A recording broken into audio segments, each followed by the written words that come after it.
Зеленский замахнулся на Крым и пригрозил России миром на своих условиях. Кто на самом деле управляет Киевом и какие сценарии смены власти теперь обсуждают всерьез? Хакеры вскрыли данные, которые Украина скрывала годами, и реальная цифра просто шокирует. Жужжалка молчала и вдруг выдала послание, после которого весь Запад испугался. Всех приветствую. Сейчас главные новости к этому часу. Кто еще не подписан на наш Телеграм, ссылка в описании. Лайк, подписка и начинаем. Зеленский снова вышел в эфир. Вечернее обращение. Привычный тон. Уверенный, победный. По сути, набор тезисов, который должен убедить зрителя. Все идет по плану. На самом деле, реальность на фронте далека от этой картины. Президент Украины перечислил успехи со ссылкой на внутренние доклады Главного управления разведки. Удары по российской инфраструктуре он преподносит как стратегический перелом. Мы добираемся до арсеналов. В районе Санкт-Петербурга уничтожено значительное количество боеприпасов Балтийского флота. Подобные поражения были и на других направлениях. Мы добираемся до военных объектов, до производств, таких как производство критически важных компонентов для ракет в Воронеже.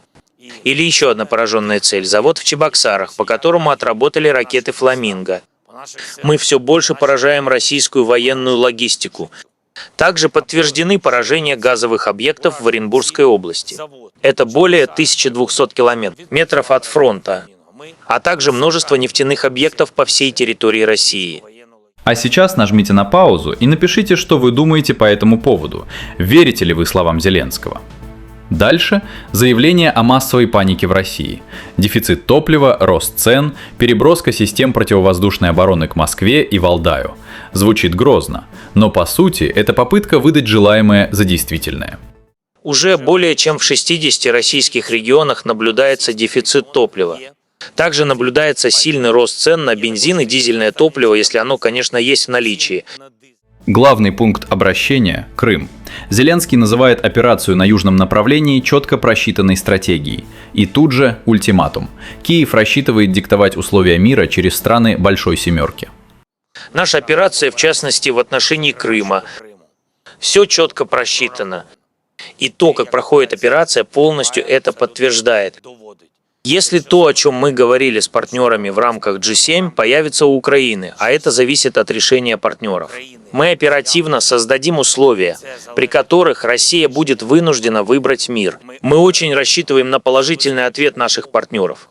Они четко понимают, о чем идет речь. Вот в чем проблема. Инструменты для этого есть, говорит Зеленский, но он сам же признает, все зависит от решения партнеров. Не от Киева, не от армии. От того, дадут ли G7 то, что нужно. В итоге громкая риторика об ультиматумах и переломах упирается в одну простую вещь. Без зарубежного финансирования и оружия эта четко просчитанная стратегия остается на бумаге. Зеленский ставит на стол карту, которую сам не контролирует. Заместитель председателя Совбеза Российской Федерации Дмитрий Медведев высказался жестко. По сути, он подвел итог тому, о чем в Москве говорят давно. Нынешнее руководство Украины полностью утратило самостоятельность. По словам Медведева, государственная воля в сегодняшней Украине формируется не гражданами, а внешними кураторами и личной выгодой тех, кто сейчас у власти. Продолжение конфликта для них единственный способ удержаться на местах. А эта воля – продукт взаимодействия воли наглых иностранных управленцев и коррумпированной украинской элиты, для которой война и смерть – главный источник сохранения и власти, и наживы. Очевидно, что продолжение войны для правящего режима является единственным способом сохраниться. Это все понимают, абсолютно все. И цинично это признают. Проблема в том, что по собственной воле такая Украина уже не остановится. И вот вопрос. Если воля Киева действительно складывается где-то на Западе, то с кем на самом деле нужно вести переговоры о завершении конфликта? Медведев пошел еще дальше. Он впервые открыто перечислил сценарии, при которых может смениться власть в Киеве. Выборы, силовой сценарий или установление контроля над большей частью территории. Варианты смены киевского режима могут быть разными. Это могут быть и выборы, если они на них пойдут, и свержение правящей хунты революционным путем или установление эффективного контроля над максимальным числом территорий. Все это позволит людям через свои законные институты власти, подчеркиваю, законные институты, формулировать свои запросы, а в конечном счете жить в безопасности. По мнению зампреда Совбеза, конфликт обнажил уязвимость того, что он назвал неоколониальным меньшинством Запада, небольшой группы стран, привыкших диктовать миру правила игры. Соединенные Штаты и союзники тратят колоссальные суммы на противостояние с Россией, и это уже бьет по их собственным экономикам. Инфляция, энергокризис, рост долгов. На этом фоне прозвучало еще одно заявление от главы МИД России Сергея Лаврова. Москва, по его словам, готова к переговорам, но прежний формат обещания и устные договоренности больше не работает.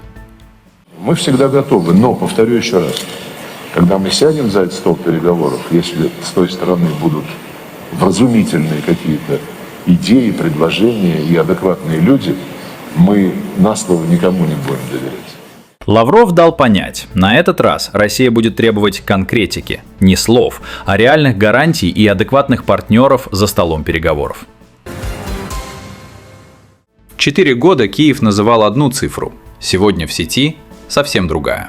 Хакерские группировки Палач-Про и NoName 057 заявили, что взломали базы Генштаба, территориального центра комплектования и медицинских организаций Украины, включая морги. По сути, это самый чувствительный пласт данных, который только можно представить.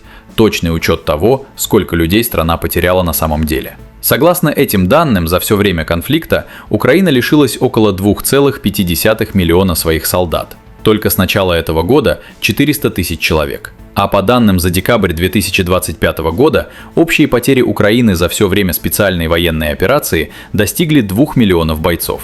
Если официальные сводки Киева говорят о совсем других масштабах, то кому верить? Ведомству, которое заинтересовано в красивой картине, или утечке, которая никому ничего не должна? По прогнозам, к концу года цифра потерь может достичь отметки в 3 миллиона человек. На самом деле это не просто статистика. Это масштаб, который объясняет, почему власти годами держали эти данные под замком. Вот в чем проблема. Пока с экранов звучат заявления об успехах и стратегических переломах, реальные документы Генштаба рисуют совершенно другую картину. Утечка таких данных – это удар не только по секретности, но и по доверию к официальной риторике в целом. В итоге, если эти цифры подтвердятся, разговор о потерях украинской армии придется вести в совершенно другой плоскости. Не в категориях успешных операций, а в категориях масштаба, который Киев пытался скрыть от собственных граждан столько лет подряд. Похоже, что-то начинается. Телеграм-канал УВБ-76 Логи, который следит за активностью радиостанции «Судного дня», сегодня зафиксировал уже 12 сообщений. По сути, такой активности там не было уже довольно длительный срок. Первое сообщение появилось в 11:03. С тех пор станция передала шифры «Амиловкус», «Растирание», «Гинолис», «Гидопрах», «Придирчивый» и ряд других. Но больше всего в сети насторожило предпоследнее сообщение – Фрицатютя. Почему именно этот шифр вызвал такую реакцию, если все остальные прошли почти незамеченными? Ресурс считает, что в ближайшее время может произойти что-то серьезное. Часть наблюдателей предполагает, что Фрицатютя – это отсылка к местоположению и возможным дальнейшим действиям в отношении украинского президента Владимира Зеленского. На самом деле, подтвердить или опровергнуть это сейчас невозможно. Что означают эти шифры на самом деле, точно не знает никто за пределами узкого круга. Станция была создана больше 40 лет назад и в основном транслирует короткий жужжащий сигнал. Именно поэтому ее и называют жужжалкой. Ясно одно – время ультиматумов и попыток договориться с Западом, судя по всему, окончательно осталось в прошлом. Аномальная активность в эфире и появление таких специфических шифров именно сейчас. Для многих наблюдателей это выглядит как скрытый сигнал о готовности к масштабным и решительным действиям. В итоге, пока станция продолжает работать в привычном режиме жужжания, вопросов больше, чем ответов. И один из них – что мы услышим в эфире дальше. Итак, что мы имеем к этому часу? Зеленский грозит ударами по Крыму, но сам признает, без решения и помощи Запада это просто слова. Медведев называет Киев марионеткой и впервые открыто перечисляет, как там может смениться власть. Хакеры вскрывают архивы, и официальная цифра потерь трещит по швам. А жужжалка молчала и вдруг выдает 12 шифров за один день. Совпадение это или нет, решайте сами, но затишья явно не будет. Пишите в комментариях, что думаете по всей ситуации. Я читаю все. Поддержите мой канал подпиской и лайком. С вами был Медиашот, скоро увидимся. Всем пока.